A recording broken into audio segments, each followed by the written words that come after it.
जय गुरु जी। संगत जी, संगत जी, एक बार संगत चल रही थी जलंधर मंदिर में, और वहाँ पर एक संगत अंकल गुरु जी से आज्ञा लेते हैं और बोलते हैं, गुरु जी मुझे निकलना है, बहुत ज़रूरी काम है। गुरु जी उन्हें रोकते हैं कि अभी मत जा।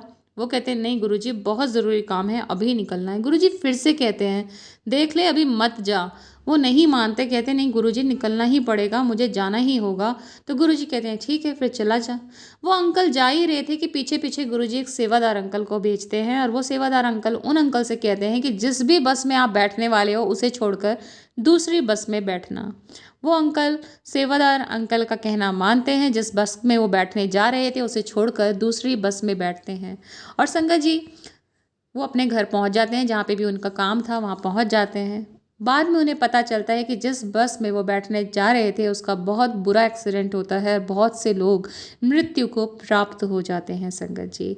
तो इसलिए गुरु जी का जो हुक्म है, पहली बार में बिना इफ्स एंड बट्स के मान लेना चाहिए, क्योंकि उसमें ही संगत की भलाई छुपी होती है। हमें नहीं पता अगले क्षण हमारे साथ क्या होने वाला है।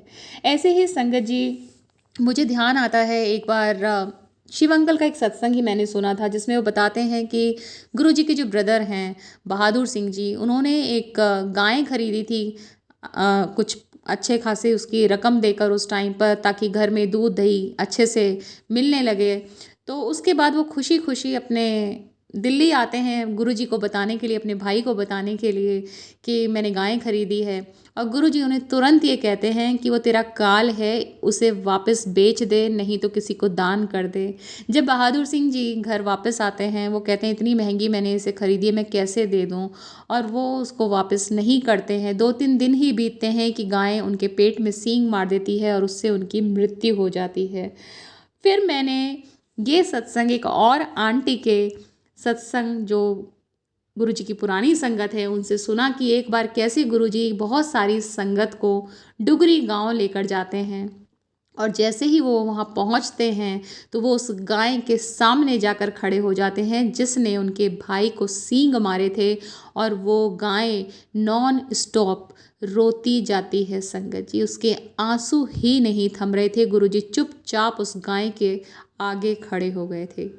तो संगत जी, ऐसी महिमा हमारे गुरु जी की, हमें नहीं पता गाय के रूप में क्या सोल वो अंदर है।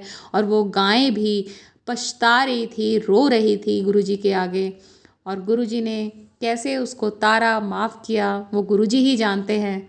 तो संगत जी, गुरु जी हमारे बहुत प्यारे हैं, बस हमें उन पे भरोसा करना है। जय गुरु जी, शुक्राना गुरु जी।